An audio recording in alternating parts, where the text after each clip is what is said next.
entender qué significa la comisión, y este significado no lo busque tanto como en la Real Academia, sino en un contexto bíblico, y dice que es una orden o una facultad. Orden es un mandato y facultad lo que significa es poder. A usted se le está dando el poder y se le está dando el derecho para hacer algo.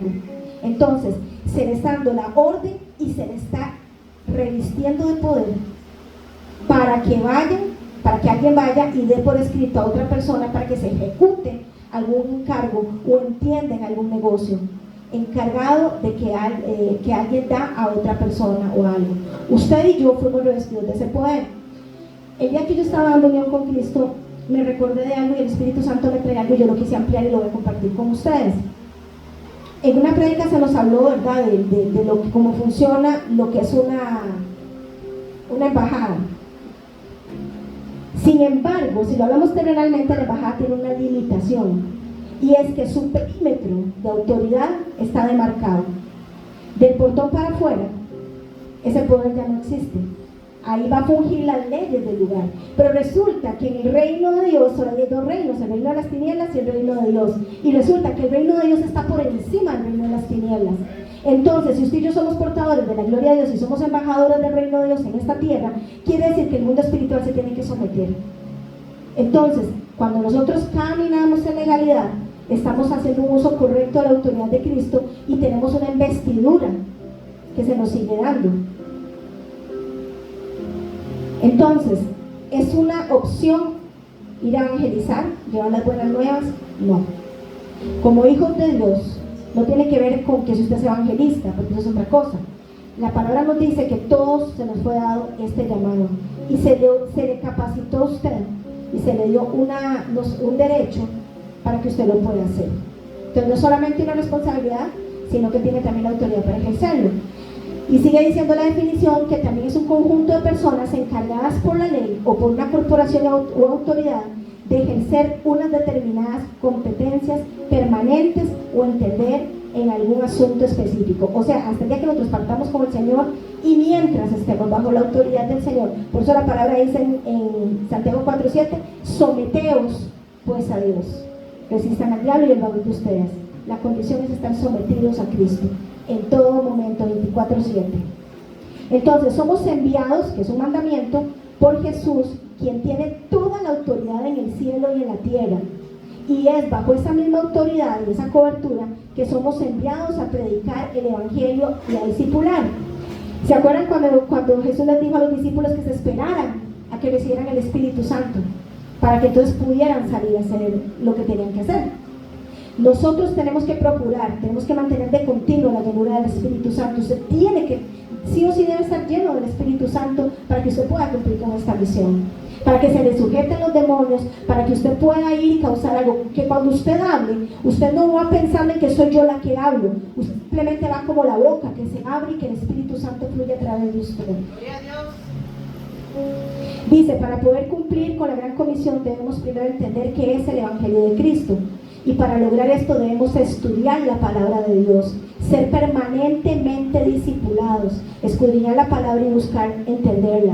Esto con el fin de crecer en el conocimiento de Dios y para poder enseñar la doctrina completa y sana. ¿Qué pasa? Que a veces decimos, no, pero ya yo tengo 7 años de estudiar la palabra, ya yo no tengo nada más que aprender. Parece mentira, pero yo lo escuché de alguien. Lamentablemente una persona mayor decir, es que ¿qué me van a enseñar a mí? Pero la palabra me dice que es viva y eficaz. Todos los días el Señor nos habla algo diferente. Ahora también Pablo me da una advertencia, el que se crea firme, mire que no caiga. Entonces yo ocupo estar sometido, yo ocupo estar leyendo la palabra, yo ocupo estar escudriñando. Hoy el Señor no me va a hablar tal vez lo mismo, me va a agregar algo más. ¿Por qué? Porque mi entendimiento se abre. Imagínense si el Espíritu Santo viniera y derramara absolutamente toda la palabra en nosotros, no vamos a depender de Él. Pero es lo que quiere es una permanencia, no son visitaciones.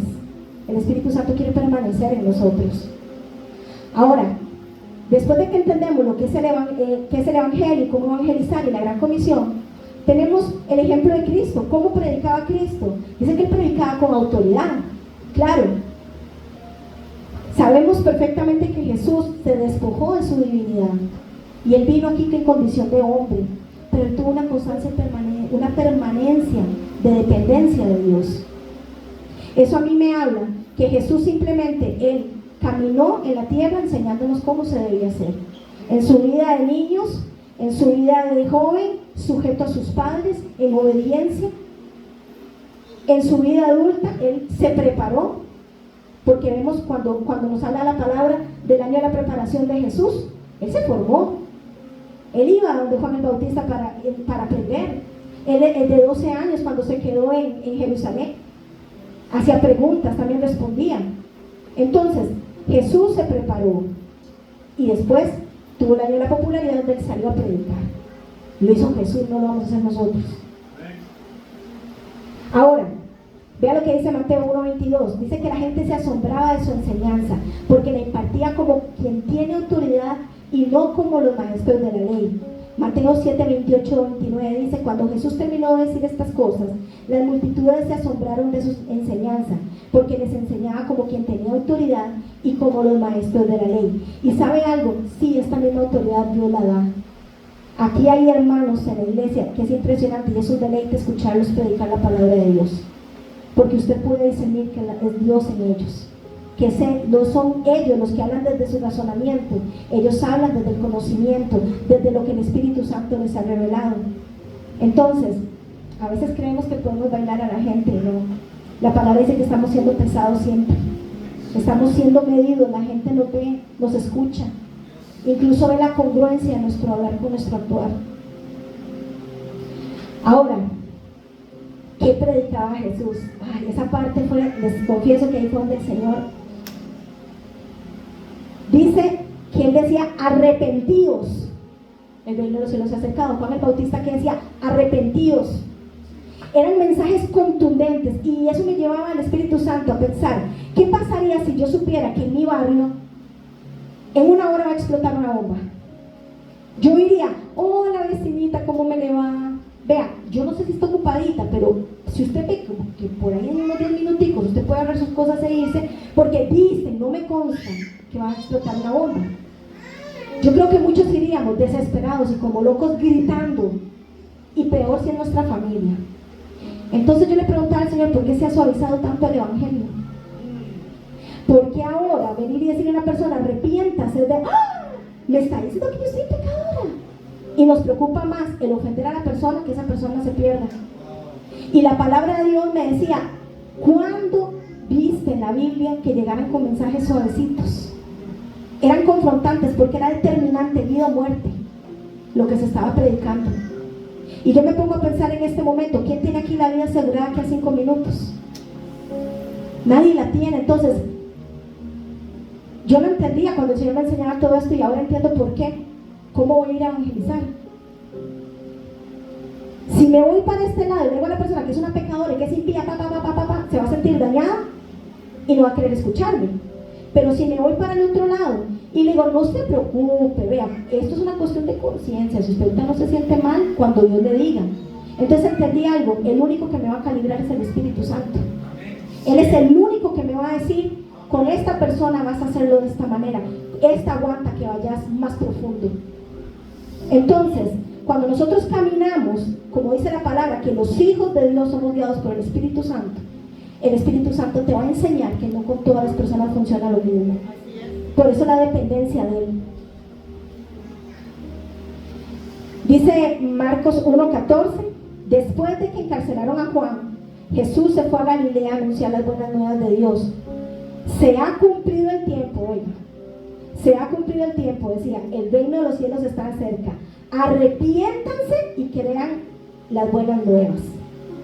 Mateo 4:17 dice: desde entonces comenzó Jesús a predicar: arrepiéntanse porque el reino de los cielos se ha acercado. O sea, incluso Jesús amonestó, se enojó, muchos los podían ver así, pero Él confrontaba a quienes lo seguían, no porque lo reconocían como el Hijo de Dios, sino porque Él los prohibía.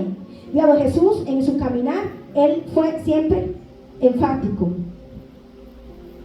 Y yo no sé usted, a mí mucho tiempo yo he escuchado que seguro Jesús hablaba con mucho amor y todo, pero yo tengo pasajes donde habla que Jesús se enojó también y confrontó. Entonces, creo que nosotros debemos distinguir en qué momento debemos hacer las cosas. Y esto que les leí de que Jesús amonestaba también, Jesús sabía quiénes le estaban siguiendo a él simplemente por los panes y los peces. ¿Quién lo seguían simplemente porque me llena la panza o me solventa las necesidades? ¿Y quiénes lo seguían a él porque creían en su evangelio?